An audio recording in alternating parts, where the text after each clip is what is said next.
this video, we're going to take a look at GPUs and parallel systems. So back to the first video, we spoke about John von Neumann and the idea of Harvard versus von Neumann architecture. So early computers, they could calculate some form of output using a set of fixed instructions that was usually only one. Okay, so think about if you've seen The Imitation Game about Alan Turing, he built one massive machine that could do one thing, and that was solve codes coming from Germany. So the idea of a stored program concept is the idea that a program must be loaded into main memory to be executed by that processor. Those instructions are then fetched one at a time, then decoded and executed in order by the processor. And those sequence of instructions can only be changed by a conditional or unconditional jump instruction, which we'll look at later on when we do Little Man Computer. So the von Neumann architecture is what most, if not all, modern computers use, where instructions and the data for those instructions are stored in your RAM or your main memory, and they are transferred using a single shared bus, as we know as the data bus. Thinking about what might not be great, obviously if you've got one shared bus, how do you know the difference between what's memory or what's an instruction or what's data? Or when multiple things want to use the same bus, there can be issues. Harvard architecture has a separate piece of RAM, so data only comes from data memory and programs only come from program memory. But as much as that sounds better, because the buses can do their own thing, they don't have to compete for the same bus. However, you're going to have more RAM, which makes it more expensive and can be less efficient. Now, the good thing about Harvard architecture is that we can use different size memories. So you might have 32 bits for data and 16 bits for instructions, let's say. However, these are only really used for really quick real-time systems where we need something done fast, like a heart rate monitor or something like that. The advantages for von Neumann is essentially that it's easy to program and it's much cheaper.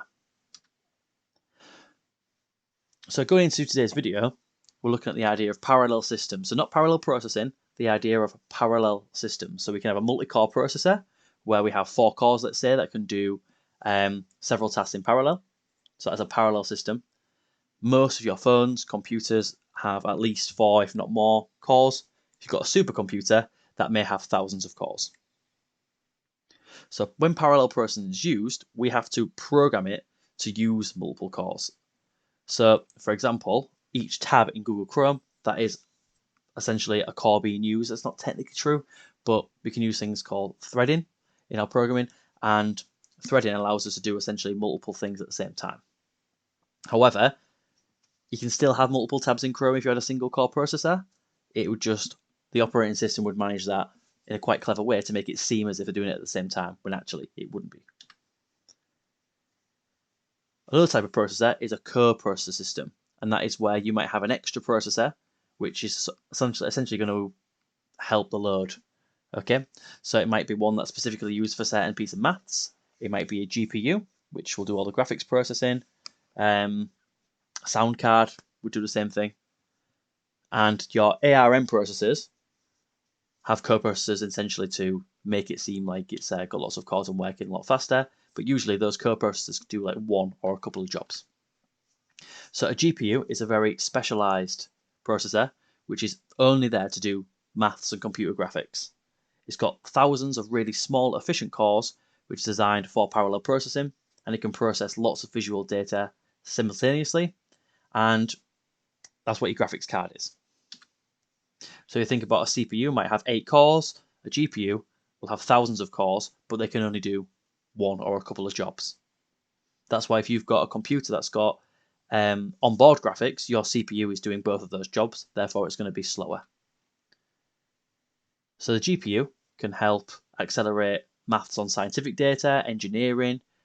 You can be even used in graphics processing from mobile phones, drones, robots, lots of different ranges of uses. For example, Bitcoin mining, because crypto mining is essentially doing lots of maths, GPUs are really good for that process, which does mean lots of people are buying them, so they're running short, and that's why the prices are so expensive. So that is it on looking at different types of processor. Please like and subscribe, and I will see you in the next video.